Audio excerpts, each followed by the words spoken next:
잠언 27장 1절 2절을 읽겠습니다. 너는 내일 일을 자랑하지 말라. 하루 동안에 무슨 일이 일어날는지 네가 알 수 없음이니라. 타인이 너를 칭찬하게 하고 네 입으로 하지 말며 외인이 너를 칭찬하게 하고 네 입술로는 하지 말지니라. 아멘. 오늘은 내일 일을 자랑하지 말라는 제목으로 잠언 27장 1절 2절의 말씀을 통해서 하나님 우리에게 주시는 은혜를 함께 나누겠습니다. 지금 중국 베이징에서는 이제 동계 올림픽이 열리고 있습니다. 스포츠에 우리나라 사람들은 관심이 많은데 쇼트트랙이라는 그 최강 우리나라의 최강 그 종목 중에서 금메달이 이제 안 나오는 걸 보면 실망하는 분들도 있을 거예요. 근데 제가 잠깐 봤는데 계주를 잠깐 봤는데 예선에서 우리나라 선수가 미끄러져 넘어지더라고요. 참 그런 걸 보면서 운동 종목에서 메달을 따기 위하여 수년 동안 피땀 흘리면서 연습을 했는데 넘어질 줄 어떻게 알았겠습니까? 한치 앞을 알지 못하는 게 그게 인생입니다. 코로나가 지금 이제 독감으로 전환을 해서 아예 방역을 하지 않는 나라들이 유럽에서는 지금 나오고 있고 우리나라도 뭐 따라가지 않을까 하는 생각이 드는데 하루 2만 명 넘어 3만 명 확진 시대를 맞이하는데요. 그 중에 이제 저보다 나이가 조금 많으신 분들은 이 코로나로 인하여 3차를 맞고 후유증으로 돌아가시는 분도 계시고 또 코로나로 걸려가지고 돌아가신 분들도 계시고 사망 사건이 이제 자꾸 일어납니다. 그래서 국민들이 참 긴장을 하고 또 상당히 이 살아가는 삶의 모든 영역에서 이 불편함을 느끼는데 이 21세기를 살면서 이런 일이 올리라고 생각을 많은 사람들은 못했을 겁니다. 아마 이 모든 과정도 하나님의 섭리 가운데서 지나가는 계획 가운데서 지나가는 또 인류를 향한 하나님의 경고고 사람들로 하여금 겸손하게 하게 하시고 하나님을 바라보게 하시는 하나님의 손길이다 이렇게 바라보지만 불편한 건 사실입니다. 이 성경에서 너는 내일 일을 자랑하지 마라 그럽니다. 하루 동안에 무슨 일이 일어날는지 너희가 알지를 못한다. 우리는 과거에 대한 이야기들은 많이 이야기할 수 있습니다. 내가 경험한 것이기 때문에. 그리고 현재에 대한 이야기들은 또 고민하면서 풀어나갑니다. 그런데 이제 미래에 대한 내일 이후의 미래에 대한 내용들이 우리의 생각과 계획대로 되는 것이 몇 개나 있느냐? 잘 없습니다.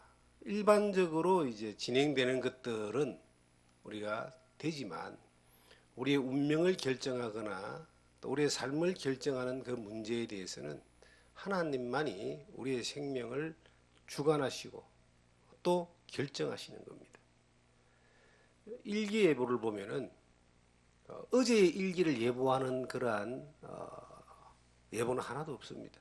항상 내일을 예보를 하긴 하는데 그래서 뭐 기술이 좋아가지고 거의 이렇게 맞추긴 하지만 그런데도 재난 사고가 막 일어나기도 하고 감당하지 못하는 그러한 일들이 일어나기도 하는 것처럼 우리가 일반적으로 살아가는데 별일 없이 사는 이것이 참 행복하긴 하지만 앞으로도 그렇게 가기를 원하지만 어떻게 될지는 아무도 모르는 겁니다. 그래서 성경에는 야고보서를 잠깐 보시면은 야고보서 4장을 보시면은 하나님이 이렇게 경고를 하십니다. 4장 13절부터 보시면은 들으라 너희 중에 말하기를 오늘이나 내일이나 우리가 어떤 도시에 가서 거기서 1년을 머물며 장사하여 이익을 보리라 하는 자들아 내일 일을 너희가 알지 못하는도다. 너희 생명이 무엇이냐 너희는 잠깐 보이다가 없어지는 안개니라. 사람들은 내일에 일어날 일들에 대하여 미래에 대하여 많은 계획들을 이야기를 합니다. 그런데 하나님은 그 사람들에게 경고를 하는 거예요. 너희들의 삶은 안개와 같은 것이다. 너희들의 삶은 계획하는 대로 그렇게 되어지지 않는다. 사람은 누구나 다 요즘 100세 시대를 살고 있는데요. 이 100살 정도까지 어떻게 살까 하고 지금 사람들은 이제 계획하고 고민하기 시작합니다. 86살 묵은 노인이 이제 자녀들이 이제 그 시골에 사시는데 불편하니까 요양원에 가셔야 되지 않겠냐고 이제 이야기를 하니까 그 86살 묵은 노인이 그랬답니다. 내가 아직 100살이 되려면은 10몇 년이나 남았는데 벌써부터 요양원 가서 어떻게 하냐고 그렇게 이야기를 했다는 거예요. 이 말은 뭐냐면은 사람들의 의식 가운데 이제 80도 활동할 수 있는 나이다. 100살이 멀었다. 이런 의식이 100세 시대라고 하는 그러한 이 시대에 맞추어서 의식화되어져 가고 있는 그러한 시대입니다. 젊은 사람들도 한 100년 200년 살 걸로 생각하고 인생을 생각하고 계획하면서 준비하고 그렇게 가는데 안타깝게도 우리의 인생은 이 100년을 넘기기가 힘들도록 그렇게 현재는 그렇게 되어져 있습니다. 그런데 이 살아가는 삶 가운데 하나님은 말씀하시기를 인생은 안개와 같은 것이다. 안개라는 것에 대하여 좀 고민을 좀 해봤습니다. 생각을 해봤습니다. 이전에도 그 인생의 안개 같은 것에 대하여 주시는 대로 깨달은 대로 말씀을 전하기도 하고 믿기도 했지만 조금 더 이 안개와 같은 인생에 대해서 요즘 시대를 바라보니까 긴박하게 느껴지는 거예요. 단순히 미래가 안 보이는 것 같은 힘이 흐릿해서 안 보이는 마치 그 안개 가득한 도로를 운전을 할 때 라이트를 켜고 해도 앞이 안 보이는 것처럼 그렇게 가는 그 정도의 안개를 여기서 말하는 것이 아니라 한 치 앞을 가면은 낭떠러지로 떨어질 수 있는 위급한 안개를 말하는구나 하는 것을 이 성경을 보면서 다시 한번 생각하게 되었습니다. 지금 우리 주변에 내가 알고 있는 사람 또 지인들, 가족들, 친척들 중에서 코로나로 인하여 갑작스럽게 세상을 떠나는 사람들이 존재하고 있다는 겁니다. 우리에게도 그 위협은 와가 있습니다. 뿐만 아니라 그 외에도 수많은 그 안개와 같은 이 세상을 지금 걸어가고 있는데 본인들은 못 느끼는 거예요. 자기가 생각하고 계획하고 준비하면은 잘 갈 수 있다라고 생각합니다. 어저께 반가운 전화를 받았습니다. 제 형이 전화가 왔어요. 아주 굉장히 기쁜 소리로 뭔가 자랑하고 싶은 그런 마음으로 전화가 온 겁니다. 전화가 와서 이제 목소리에 힘이 들어가니까 뭔 좋은 소식인가 하고 이제 했더니 이제 본인이 어떤 사업을 지금 진행을 하는데 계약을 했다는 거예요. 그래서 3월 달이 되면은 이제 이 계약 잔금을 다 치고 나면은 이제 자기가 계획하고 있는 것들에 대해 이렇게 이제 진행을 할 거라고 이야기를 하는데 이제 그분은 뭐 평생 사업을 하신 분이기 때문에 그 진행을 할 겁니다. 진행을 하는데 제가 이제 들으면서 그렇게 이야기를 했습니다. 하나님의 도움을 구하는 그런 자세가 됐으면 좋겠다. 사람이 되어지가는 일들에 대하여 내 계획대로 다 되어지지 않는데 하나님을 의지하고 도움을 구하면서 하나님의 뜻을 생각하면서 갔으면 좋겠다라고 했더니 그래서 내가 강 목사한테 전화를 한 거 아니냐, 기도 좀 해달라고. 그래서 뭐 그런 것 자체가 좀 듣던 중 반가운 그런 자세다 하는 생각을 했습니다. 사람은요, 내가 할 수 있다, 내가 하면 된다라는 이것이 의지적으로 굉장히 진취적인 사람이고 또 잘 되는 사람까지 생각하지만 그게 하나님 입장에서 볼 때는 굉장히 위험한 생각이고 교만한 생각입니다. 내가 할 수 있고 하면 된다기보다는 하나님이 아니면 안 됩니다. 하나님, 내 오늘 하루를 지켜주셔서 감사하고 내일 하루도 하나님이 아니면 우리가 살 수 없습니다라고 하는 자세를 가지기를 원하는 거예요. 우리에게 하나님은 우리의 내일뿐만 아니라 영혼까지를 보장하신 분입니다. 그런데 우리가 살아가는 삶의 모습은 내일이라고 하는 이 하루가 하나님이 없으면 우리는 존재하지 않고 살 수도 없다는 마음으로 그렇게 하나님을 의지하고 바라보며 살기를 원하시는 거예요. 우리가 잘 알고 있는 스피노자라 그러죠. 이 사람이 철학자인데 내일 지구가 멸망할지라도 나는 사과나무 한 그루를 심겠다, 그런 이야기를 했습니다. 어린 시절, 청소년 시절 때 그런 세계적인 문구들을 보기도 하고 야, 이렇게 살아야 되는구나 생각을 했습니다. 뭐 내일 정말 지구가 멸망한다면 뭐 사과나무를 심을 일이 뭐가 있겠습니까? 그런데 그 내일을 자기도 모른다는 거예요. 모르기 때문에 오늘 사과나무를 심는다는 겁니다. 인류 역사의 마지막, 우리 인생의 마지막은 하나님만이 결정할 수 있는 겁니다. 그래서 우리의 삶 가운데서 내일 일을 우리가 자랑하지 말고, 내일 일이 안개와 같은 그런 것이 인생이지만 오늘을 살아가면서 200년, 300년, 500년 영원까지를 준비하는 삶으로 살기를 하나님이 원하십니다. 영원까지를. 주님 앞에 설 날까지를 생각하면서 오늘 최선을 다해서 우리에게 주신 그러한 말씀을 따라 순종하며 믿음으로 살기를 원합니다. 그러나 우리가 주님이 우리를 내일 부르시면, 오늘 지금 부르시면 감사함으로 갈 수 있는 준비된 믿음으로 살기를 원하는 거예요. 이게 이제 종말론적인 신앙의 모습입니다. 하나님은 우리가 하나님 앞에서 겸손한 믿음의 삶을 살기를 원합니다. 교만은 패망의 선봉이고 거만은 넘어짐의 앞잡이라고 이야기했는데, 사람 앞에서도 이 세상에서 교만하고 거만하면은 표시가 나거든요.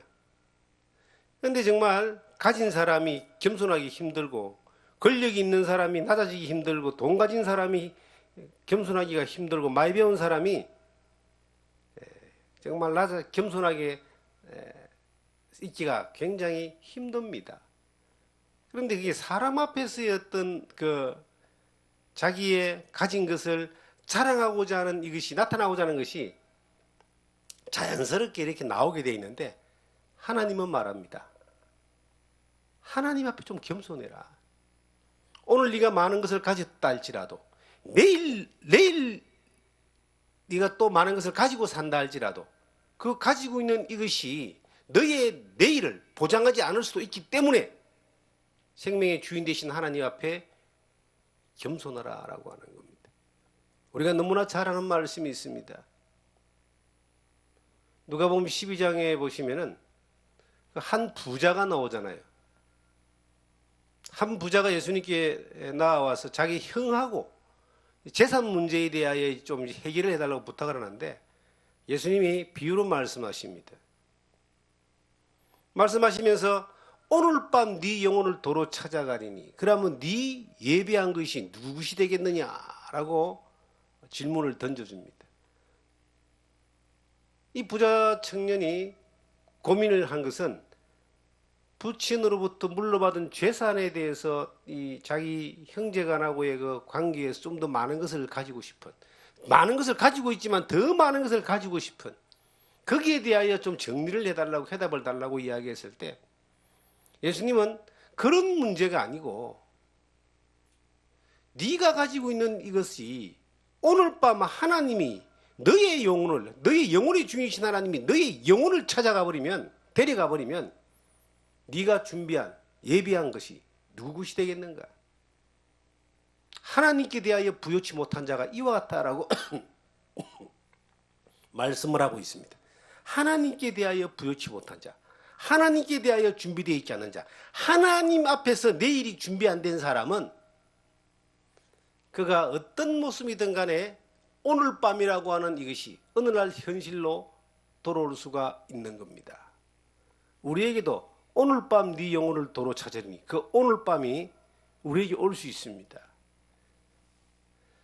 잠을 자다가 조용히 부름을 받는 사람도 있습니다. 젊은 사람 가운데서도 좀 뭐 심정지가 일어나거나 이런 경우들이 종종 이렇게 소식을 듣습니다. 우리에게도 그것이 남의 일은 아닙니다. 하나님이 우리를 데려가시려고 하면 그 오늘 밤이 오늘이 될 수도 있고 내일이 될 수도 있고 언제인지 모르지만 그날은 반드시 한 번은 오게 되어 있습니다.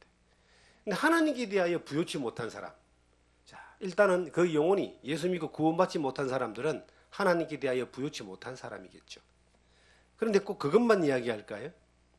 살아가는 삶 가운데서 항상 하나님 앞에 오늘을 살아가는 그 사람과 하나님과 상관없이 오늘을 살아가는 그 사람과의 차이가 하나님께 대하여 부요치 못한 사람과 하나님께 대하여 부요한 사람의 차이가 되는 겁니다. 저는 참 감사할 일이 많습니다. 정말 살면서 많이 감사한 것은 매 순간 하루하루를 살면서 하나님이 아니면 살 수 없다라고 하는 것을 하나님이 알게 해주셔서 감사한 거예요. 하나님이 아니면 살 수가 없는 삶을 살도록 은혜를 주시니까 너무 감사한 거예요. 35년 전에 예수 그리스도의 복음을 전하기 위해서 이 길을 나서려고 할 때에 하나님이 제게 주신 말씀이 있습니다. 머뭇거리고 두렵고 확신이 없고 또 어떻게 먹고 살 것인가, 거기에 대한 어떤 인생에 대하여 준비 안 된 가운데 이 사명을 주셔서 그 사명을 따라서 가려고 하는데 너무 두려워서 내 인생에 그렇게 오랫동안 고민해 본 일이 없습니다. 그런데 그때 하나님이 말씀을 하나 딱 주셨어요. 너희는 먼저 그의 나라와 그의 의를 구하라. 그러면 이 모든 것을 너희에게 더하여 주시리라. 그 말씀을 받고 그 말씀을 믿고 그 말씀에 따라서 지금까지 이렇게 은혜 가운데 사는데, 그 말씀에 숨어있는 하나의 하나님의 그 보물이 있더라고요. 그게 출발할 때 그때 한 번으로 끝나는 것이 아니고, 주님은 그때부터 시작해서 평생 동안 그렇게 약속하신 거예요. 평생 약속했다는 말은 평생 하나님의 나라와 하나님의 의를 구하면 평생 하나님이 모든 걸 더하여 주신다는 거예요. 그런데 하나님의 나라와 하나님의 의를 구하지 않는 삶을 살면, 다른 말로 하면 하나님의 나라를 구하지 않아도 내가 잘 살 수 있고, 하나님의 의를 구하지 않아도, 따라가지 않아도 내가 잘 살 수 있는 사람이 되는 그 순간 하나님은 모든 것을 더하여 주는 것이 아니라 모든 것을 중단시켜 버립니다. 하나님이요, 살아계신 분이잖아요. 근데 하나님이 그 살아계신 그 삶의 모습은 우리로 하여금 항상 오늘 밤 네 영혼을 도로 찾아갈 수 있는 365일 데살로니가후서 마지막 장에 보시면 주께서 때마다 일마다 너의 평강을 주시기를 원한다. 때마다 일마다 매 순간마다 하나님이 우리와 함께 하시고 나와 함께 하시면서 그 오늘이라는 시간 가운데 동행을 하신다는 거예요. 함께 하신다는 거예요. 그런데 그 오늘 하나님을 향하여 부여하지 못한 사람, 저는 이번에 이 말씀을 묵상하면서 그 오늘이라는 말의 의미가 굉장히 크게 와닿았어요. 그게 예수 믿었던 그날부터 시작된 하나님 안에서의 어떤 영혼이라는 시간 가운데 포함되어 있겠지만,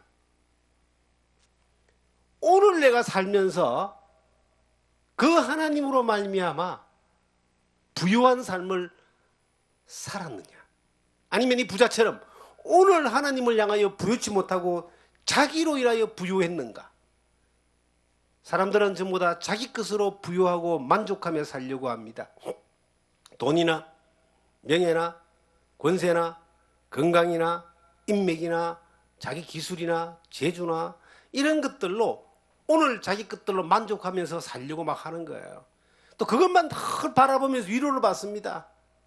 그런데 그 사람들이 어느 날 생명의 주이신 하나님이 그를 데리고 갈 때 하나님께 대하여 하나도 부유하지 못했던 그 삶에 대하여 땅을 치며 통곡해도 기회가 오지 않는 거예요.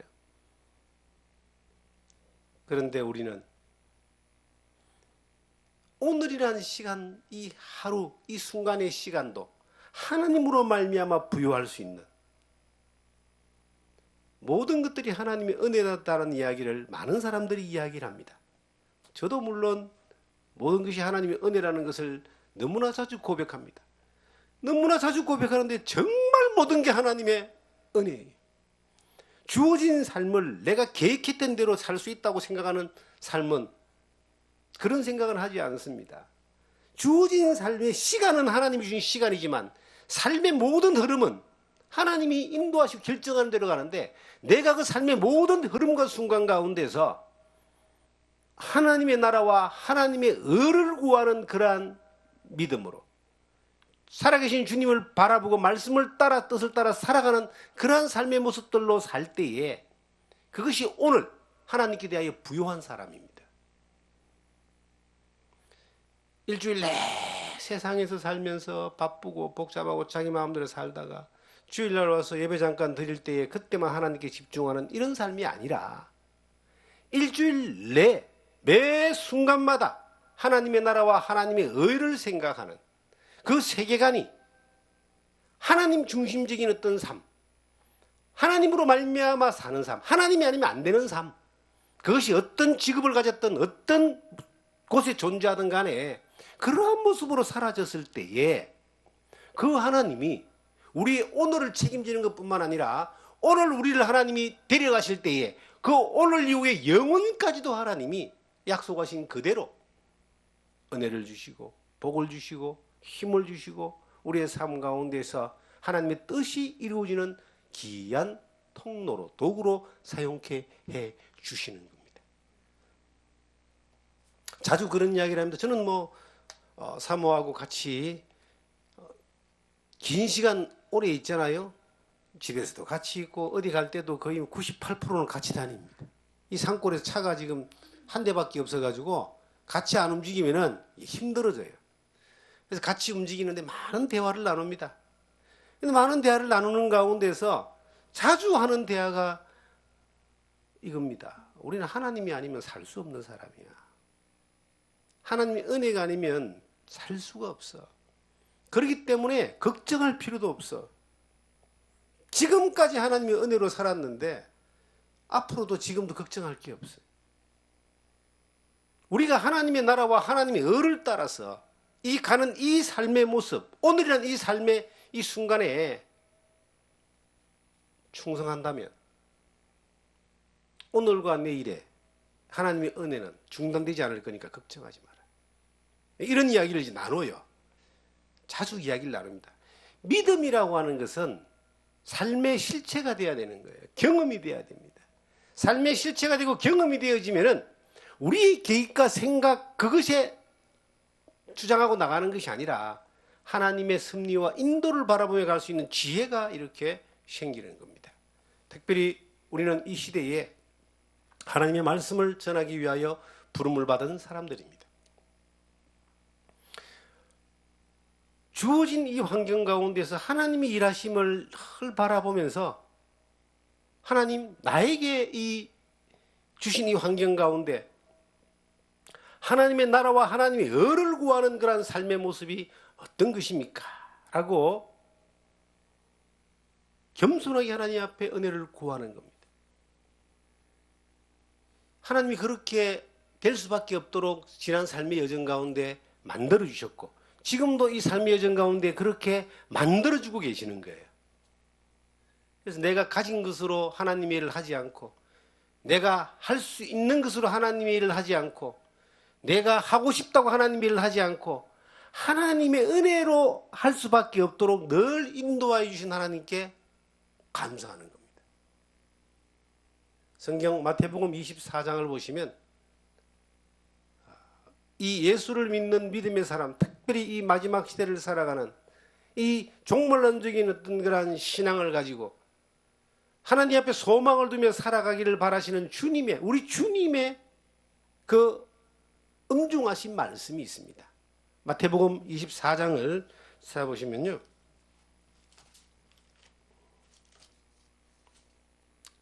일단 42절부터 한번 볼까요?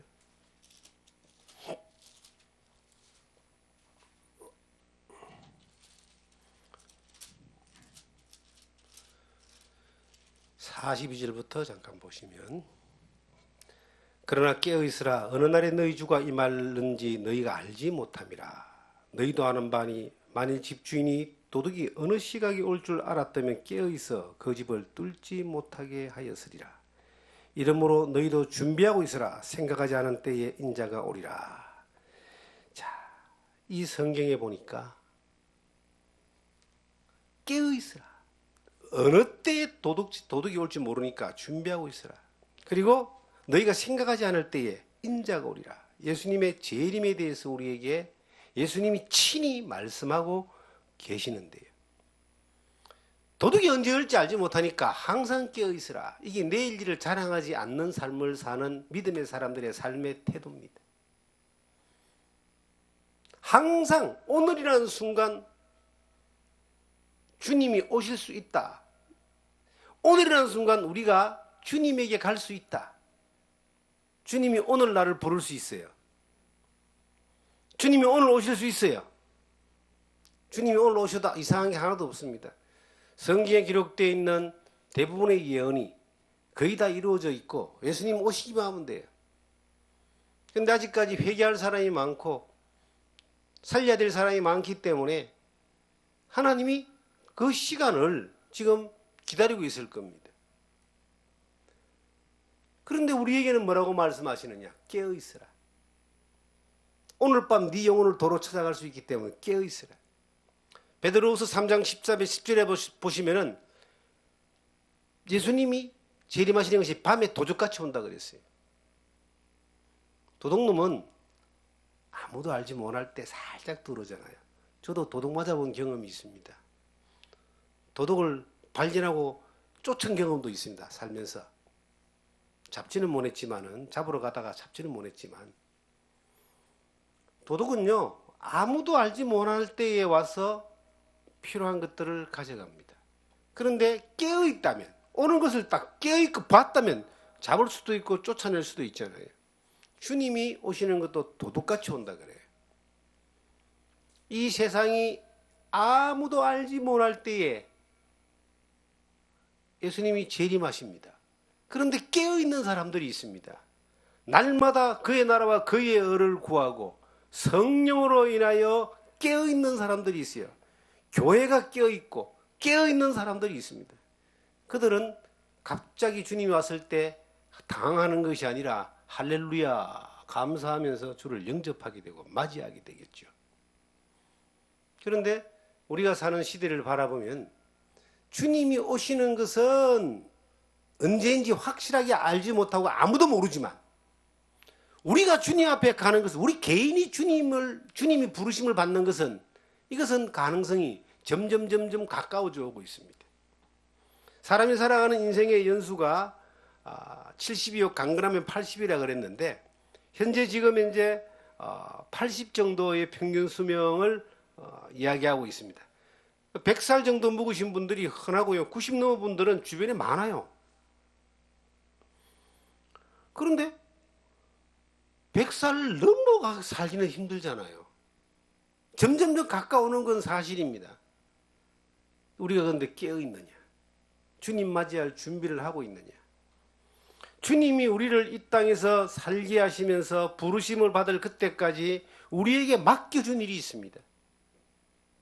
땅끝까지 이르러 복음을 전하는 것과 하나님의 영광을 위해서 사는 것과 하나님의 기쁨이 되는 삶을 살기를 주님이 원하십니다. 하나님의 뜻과 주님의 뜻이 어렵습니까? 너무나 명쾌하고 뚜렷하게 성경에는 기록되어 있습니다. 그 기록된 말씀, 주님의 말씀을 따라 살기가 어려운 것이지 주님의 뜻을 아는 게 어려운 게 아니에요. 주님의 그 뜻이 명쾌하고 명료하고 방향이 확실한데 그 삶을 살아가는 삶에 있어서 우리가 깨어있지 않기 때문에 순종하지 않기 때문에 오늘 그 주님의 말씀을 따라 소망을 따라서 가는 이것이 깨어있는 삶이에요. 근데 오늘 내가 그것을 방향을 잃어버리면 그게 잠자는 삶이고 졸고 있는 삶인 거예요. 잠자고 졸 때 주님이 오시면 얼마나 부끄럽겠느냐라고 마태복음 25장은 또 말하잖아요. 열천의 비유를 이야기하면서. 많은 사람들은 저 사람이 예수를 믿고 거듭난 사람인가 아닌가에 대해서 관심을 가집니다. 굉장히 중요하죠. 그런데 예수를 믿고 거듭난 사람에게는 네가 거듭났느냐 안 났느냐가 중요한 게 아니고 거듭남을 경험한 사람에게는 하나님의 나라와 하나님의 을을 따라서 살고 있느냐 안 살고 있느냐, 지금 깨어 있느냐 뒤집어져가 자고 있느냐, 정확한 정신 차리고 정확한 방향으로 우리가 소망 가운데 살고 있느냐, 아니면 술에 취한, 세상의 술에 취한 사람같이 흥청망청하면서 거기에 중독되어져서 헤매고 있느냐, 이게 문제인 겁니다. 지금 이 세상은 예수를 믿는 많은 사람들도 술에 취해 있습니다. 세상에 취해 있습니다. 돈에 취해 있어요. 쾌락에 취해 있고, 요즘 정치에 취해가지고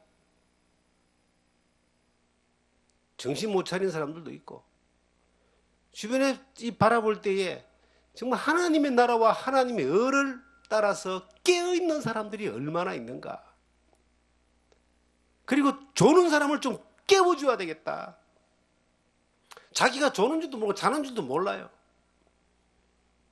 예수 믿고 하나님 믿고 이 복음 전한다라고 하는 사람마저도 돈에 취해가지고, 돈이 인생의 목적이야.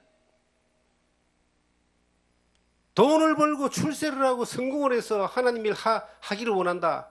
그렇게 적당하게 이제 갖다 붙여서 자기를 합리화시키는 사람들이 참 많습니다. 주님이 돈이 없어서 하나님 일을 못할까요? 권력이 없어서 하나님 일을 못할까요? 하나님은 하나님의 일을 한 번도 쉬어본 적이 없습니다. 지금도 그 하나님의 뜻을 따라서, 섭리를 따라서 이 역사는 이끌어 진행되고 있고, 우리의 삶 또한 그렇게 가고 있습니다. 사람들이 자기도 모르게 취해버리는 겁니다. 취했을 때는 자기 의지로 못 살잖아요. 술 취하지 마라. 세상에 취하지 말고. 이 세상이 취해가지고 깊은 잠에 빠져서 오늘 밤 주님이 우리를 데리러 올 때에 자기를 위하여 준비된 것만 있고 하나님을 위하여 준비된 부유치 못한 그런 모습으로 드러났을 때에 그 인생이 얼마나 부끄럽겠습니까? 우리가 진정 부러워해야 되는 것은요, 많이 가지고 많이 누리고 편하게 살며 세상의 성공이라는 이름으로 권력과 힘을 가지고 누리고 사는 그걸 부러워해야 되는 것이 아니라, 항상 깨어 있어서 오늘 주님이 나를 데리러 오실 때에 하나님께 대하여 부유한 사람으로 준비되는 삶을 우리는 바라보고 부러워해야 됩니다. 왜냐하면 다 놓고 가는 거예요. 이 세상의 것들은 다 세상의 겁니다. 이 세상이나 세상에 있는 것들을 살아가지 말라 그랬습니다. 더 심하게 말하면 돈을 사랑하면 일만하게 뿌리라 그랬습니다.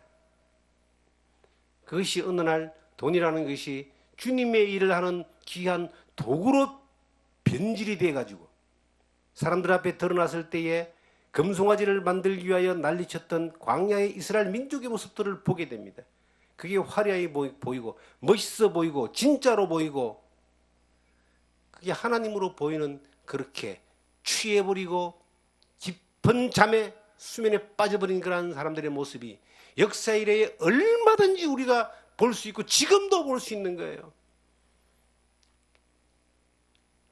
가끔 그런 생각을 해봅니다. 하나님, 마지막 때에 믿음을 보겠느냐 그랬는데, 그 마지막 때는 믿음을 볼 수 없을 만큼의 엄청난 그 세력이 많은 사람들을 지배한다는 이야기입니다. 유혹한다는 겁니다.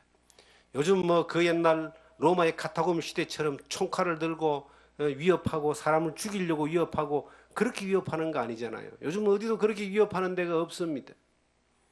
요즘은 이 세상의 이 관락과 쾌락과 물질과 풍요와 이러한 것들로 유혹합니다. 자신들도 모르게 그쪽으로 그냥 타협되어지고 그리고 합해지고 흘러가고 있습니다.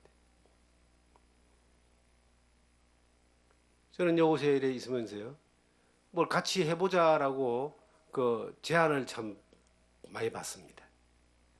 이제 제안을 받을 때에 하나님 앞에 배운 것이, 하나님이 하게 하시는 일이라면 하게 되고, 하나님이 하게 하지 않는 일은 억지로 하는 건 안 해야 된다. 이런 어떤 그 기준이 있어요. 근데 여러 가지 제안들을 받을 때에 그 제안의 어떤 그 이 목적들이 유혹되어지고 마음이 하나님과 나뉘어지고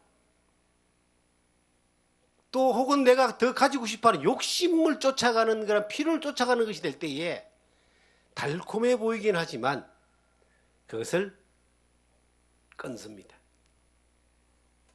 그런 제안들이 저의 육신의 가족들에게도 을 통해서도 오기도 하고 가까운 또 분들을 통해서도 오기도 하고 여러 가지 모습들로 오기도 하는데 무슨 일을 하는 게 중요한 것이 아니라 내가 무언가를 만들어 하는 것이 중요한 것이 아니라 오늘 나에게 중요한 것은 하나님께 대하여 부요한 것을 선택하는 게 중요하다는 겁니다. 내일 일을 자랑하지 말라고 성경에 말하고 있잖아요. 하루 동안에 무슨 일이 일어날지 모르는데 오늘 주님 앞에 부요하고 살았는데 내일 잠깐 내가 하나님 잠깐 이거 필요하니까 저쪽에 가서 뭐 좀 해가지고 준비해서 와서 다시 하나님 앞에 부요하게 살겠습니다 라고 했는데 잠깐 가는 그 순간에 주님이 나를 데려가 버리면 내가 주님이 또 와서 내가 주님이 오신다면 그때 그 부끄러움을 어떻게 감당하겠습니까? 그래서 지금까지 살아온 삶이 아까워서라도 잠깐이라도 갔다가 안 오고 싶은 그런 마음을 가집니다. 그런데 이곳에서 하는 것이 하나님의 은혜를 바라보고 하나님 나라와 하나님의 의를 바라보면서 날마다 사는 것이 안개와 같은 인생, 바로 발 앞에 낭떠러지로 떨어지는 그러한 안개와 같은 쪽으로 가지 않고 안전한 빛 가운데서 안전한 삶을 사는 이것이 훨씬 더 하나님 앞에 부요롭다는 겁니다. 훨씬 더 하나님 앞에 은혜가 되고 기쁨이 되고 감사가 되는 겁니다. 우리에게 주어진 많은 것들에 대하여 우리는 잘 못 누리는 경우가 있습니다. 지혜가 없어서 첫째. 두 번째는 게을러서. 제가 여러 가지로 이렇게 건강이 개인적으로 그렇게 좋지를 않게 태어났어요. 태어날 때부터. 그래서 어릴 때부터 병치레를 많이 했습니다. 그리고 이 기관지 호흡기 이쪽으로 어릴 때부터 힘들었고 또 뭐 약이나 병원 치료나 계속 했는데 이게 낫지 않고 지금까지 이렇게 가지고 오는 거예요. 그래서 가지고 오는 것에 대해서 저는 불만이 있거나 그렇지 않습니다. 불편하긴 하지만 이렇게 이걸 가지고 있으면서도 하나님 앞에 감사할 수 있으니까 사는 게 뭐 건강하게 사는 게 목적이 아니라 하나님의 그 의와 하나님의 뜻을 이루는 그 삶을 사는 게 목적이기 때문에 이렇게 살다가 주님이 데려가시면 또 가야지 하고 그런 마음으로 지금까지 살았는데 어쨌든 하나님이 살게 해주셨어요. 지금까지. 그리고 좋은 환경 가운데로 들어와서 이제 더 나이가 들면 사람이 쇠퇴해져 가는데 더 나빠지지 않고 유지되면 좋은 쪽으로 이렇게 살게 하신 것이 얼마나 감사한지 모릅니다. 그런데 이제 제가 여기 와 있으면서 유튜브를 이제 보면서 많은 도전을 받았어요. 첫째 저는 이 산골 생활하면서 필요한 아무것도 할 줄 모르니까 나무 심고 꽃 심고 씨 심고 뭐 땅 가꾸는 것부터 배워서 하고 그다음에 관리하는 거 만드는 거 배워서 하고 그러다가 근간에 이제 약초를 이제 하시는 분들의 유튜브를 몇 명을 이렇게 보게 됐습니다. 약초하는 걸 쭉 이렇게 보는데 제가 깜짝 놀란 거예요. 저와 저희 아내에게 필요한 그 약초들이 우리 집 이 바로 뒤에 엄청나게 많이 있는 거예요. 그러니까 저는 막 필요 없어 막 배내버린 게 많거든요. 배낸 것이 뭐 천연 인슐린이고, 그 다음에 그 유일한 통풍 치료제고, 그 다음에 기관지 호흡 폐를 낫게 하는 거고, 뭐 이런 것들이 이제 막 보이는 거예요. 처음에는 뭐가 뭔 나무인지도 모르고 살았잖아요. 막 살아본 적. 그러니까 자꾸 이렇게 배내보고 정리하고 하다 보니까 이게 무슨 나무고 무슨 나무 알았는데, 그 나무들이, 그 식물들이 엄청난 게 있는 거예요. 야, 그래서 이 보물 창고를 하나님이 이 자리에 오게 하셨는데, 보물을 묻어놨는데도 저걸 지혜가 없어서 첫째는 몰랐고, 두 번째는 알고도 안 하면 게을러서 못하는 거예요. 그래서 그걸 알고 난 제가 이렇게 내가 이 시간을, 이 좋은 데를 하나님이 이 보물 창고에 이렇게 보내주셨는데 게으르고 지혜가 없어서, 누가 가르쳐주는 사람도 없었지만 못했구나. 그래서 당장 그걸 깨닫고 난 이후에 제가 뭘 했겠습니까? 내일 일을 자랑하지 마라 그랬죠. 제가 이 성경을 보면서 그 옛날 젊은 때에 요 말씀을 보면서 삶의 어떤 방향을 하나 딱 결정한 게 하나 있습니다. 젊은 날. 그게 뭐냐니까, 내일 일을 자랑하지 않은 것뿐만 아니라 오늘 일을 내일로 미루지 말자. 저는 그게 잘 돼가 있어요. 그래서 저희 아내나 주변 사람들이 깜짝깜짝 놀랍니다. 왜냐하면 아직도 놀래요. 말 떨어지면 그 다음에 바로 해야 되니까. 미리 안 하면 못 하니까요. 그래서 그걸 딱 알고 난 뒤에 바로 이제 설치고 산에 올라가서 딱 보니까 내가 아는 만큼 보이는 거예요. 아는 만큼. 보이는 것을 가지고 와서 필요한 만큼 준비를 해서 그냥 물끓이 먹듯이 몇 개를 끓여 먹었는데, 하나님 참 마음 감사가 되는 겁니다. 왜냐? 이곳에 인도하신 분이 하나님이신데, 이런 이 국유림 몇십만 평 이 안에 엄청난 보물을 숨겨놓고 하겠다. 약초하는 사람들은요, 보니까 전국의 산들을 다 돌아다니는 거예요. 근데 내게 필요한 건 안 돌아다니도 딱 돌아서면 다 있어요. 거의 다 있어요. 거의 다. 그래서 바로 올라가서 이제 몇 가지를 이렇게 한 가지씩 이제 살펴가면서 준비를 했는데, 정말 느낌상으로 하나님께 감사가 되는 거예요. 이런 것도 주셨는데 몰라서 못 먹는구나. 여러분, 하나님 우리에게 이미 주신 것들이 너무 많고 우리의 삶을 이미 예배해놓고 계셔요. 내일도 하나님이 예배해놓고 있어요. 그러면 오늘 내가 뭘 해야 되는 거예요? 하나님의 의를 구하는 것을 내일로 미루는 일을 안 하면 되는 겁니다. 하나님의 의를 구하고 하나님의 뜻을 구하는 것을 내일로 미루고 내 하고 싶은 거, 나를 부욕케 하는 것들을 선택하는 요것을 하지 않고, 나를 부욕케 하는 것들을 포기하고 하나님을 향해 부여한 것들을 선택하면은 하나님이 준비한 보물 창고가 내 바로 옆에, 뒤에, 앞에 딱 준비되어 있어요. 따라가면 되는 거예요. 그걸 하나님이 우리 가운데 원하신다. 마태복음 24장 읽은 김에 좀 더 읽겠습니다. 뒤에 48절부터 한번 보시면은,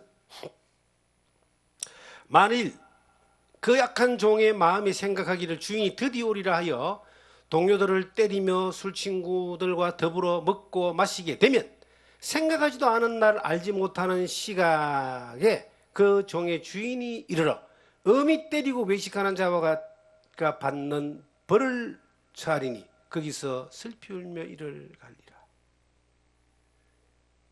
이 말씀은 깨어있지 않는 사람에 대하여 엄중한 하나님의 경고고 주님의 말씀입니다. 주인이 드디어 오리라 생각을 하고, 좀 이따 오시겠지. 근데 요것만 잠깐 하고, 잠깐 순간 찰나 등을 돌리고 하나님의 뜻과 하나님의 가르침을 벗어나 자기 욕심과 자기 생각대로 살았던 사람에 대하여 주인이 와서 엄하게 벌한다는 겁니다. 술을 먹는다. 세상에 취하는 겁니다. 동료를 때린다. 같은 믿음의 식구들 가운데 갈등이 생겼어요. 혹은 또 복음을 전하는 일을 방해하고 자기 이익을 위해서 온갖 근무수술을 다 쓰고 하나님이 반드시 와서 갚아주는 겁니다. 반드시.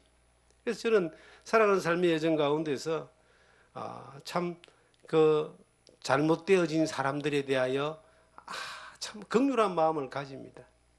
잘못을 선택한 가는 사람들 지금이야 좋고 배부르고 유익이 되고 힘을 얻은 것 같고 권력을 얻은 것 같지만 주님 앞에 섰을 때에 그들이 받을 그 대가에 대하여 참 안타까움을 가지고 긍휼함을 가지는 마음들이 있습니다. 하나님이 원수만 갚는 것이 아니라 우리의 삶의 모든 여정 가운데 우리가 선택한 잘못한 선택에 대한 것들에 대하여 다 갚아주시는 거예요. 시간을 낭비한 것에 대해서, 헛된 걸 선택한 것에 대해서, 잘못된 일을 한 것에 대하여, 세상에 취해서 세월을 낭비한 것에 대하여, 자기 욕심대로 살은 것들에 대하여 반드시 갚아주는 거예요.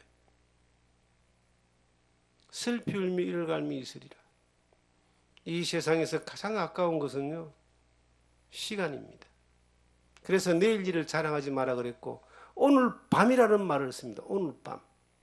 하루. 그 시간을 낭비해버리고 난 뒤에 돌이키고 싶어도 돌이킬 수가 없어요. 20년, 30년 예수 믿고 난 이후에 세상에 빠져 헤매고 살다가 정신 차리고 돌아오려고 하니까 나이가 너무 먹어버려가지고 몸도 상해버려서 또 환경이 더 어려워져 버려서 꼼짝다사 못하고 마음만 고통하며 눈물을 흘리는 사람들이 있습니다. 가끔 이렇게 임종을 앞둔 불치의 병이 걸린 혹은 병원 투병을 하는 사람들을 가서 만나야 될 때가 있습니다. 소식을 모르면 안 가지만 소식을 알면 20년 전, 30년 전에 만났던 인연이라 할지라도 가서 위로하고 기도라도 한번 하고 손이라도 한번 잡아주고 싶은 그런 마음이 있습니다. 그런데 가보면요, 가장 후회하는 게 뭐냐? 시간을, 그 세월을 먹고 살기 위하여, 더 많은 걸 가지기 위해서, 자기 욕심을 취하기 위해서, 자기 권력을 가지기 위해서 어느 날 선택해서 가버렸는데 30년, 20년 지나고 난 뒤에 돌아가려고 하니까 못 망가져, 움직일 수 없고 마음이 이제 애틋해도 기회가 오지 않고 후회를 하며 가슴만 치는 사람들이 있습니다. 우리의 삶 가운데서 그런 순간이 오지 않아야 됩니다. 항상 오늘 밤에 주님이 올 수 있기 때문에 오늘 하나님께 대하여 부유한 삶을 사는 거예요. 세상의 천금을 내가 포기한다 할지라도 하나님께 대한 부요를 선택하는, 그 모세가 애굽의 금은 보화와 권력을 전부 다 그리스도를 위하여 받는 고난을 더 즐거워해서 버렸던 것처럼, 바울 사도가 자기가 가진 모든 것들을 배설물처럼 버렸던 것처럼, 그들은 버린 것이 아니라 더 좋은 걸 선택한 것입니다. 그리스도를 위해 받는 고난을 선택한 모세와 그리스도를 아는 것이 가장 고상하기 때문에 선택한 바울과 더 좋은 걸 선택했다고 성경은 말하고 있는 거예요. 우리에게도 그 하나님의 나라와 하나님의 의가, 하나님께 부요한 이것이 더 좋은 것으로 선택되어지는, 이것이 계속 선택되어지는 훈련을 하게 되면요, 경험을 하게 되면은 이제 그게 더 크게 보이는 눈이 뜨이는 거예요. 그 더 크게 보이는 눈을 뜨게 되니까 사소한 것 하나까지도, 세밀한 것 하나까지도 더 많이 감사해지는 거예요. 더 많이 감사해질수록 더 하나님께 감사와 영광을 돌리고 찬양을 드리고 기쁨 가운데서 살아가는 것입니다. 내가 내 인생 책임지면서 모든 걸 준비하고 살아가는 인생이 얼마나 피곤합니까? 내가 내 자녀를 책임져야 되고 내 아내를 책임져야 되고 내 산업을 책임져야 되고 얼마나 피곤합니까? 하나님을 믿는 믿음의 사람을 향하여 주님은 말하기를 그렇게 살지 마라 그럽니다. 그냥 하나님의 나라와 하나님의 의를 구해. 그럼 하나님이 너를 책임지신다. 오늘 그렇게 살아라. 오늘. 내일로 미루지 말고 오늘 그렇게 살았을 때 내일 일 염려할 것도 없습니다. 그 인생은 안개와 같은 인생이 아니에요. 안개는 내일 일을 염려하면서 그렇게 자기가 자기 인생 책임지고 사는 사람에게 이 내일이 안개죠. 하나님 나라와 하나님의 의를 구하고 하나님께 부여한 사람은 내일이 안개가 아니에요. 내일이 빛 가운데 가는 삶이에요. 그 걸음들을 걸어가는 겁니다. 그리고 가장 안전하고 가장 확실하고 가장 후회하지 않는 삶이 오늘을 주님과 함께 주님의 말씀과 은혜에 따라 사는 거예요. 그럼 내일도 그렇게 보장이 된다는 겁니다. 그렇게 가장 안전한 삶을 살아가는 여러분과 제가 되기를 주님의 이름으로 축원합니다.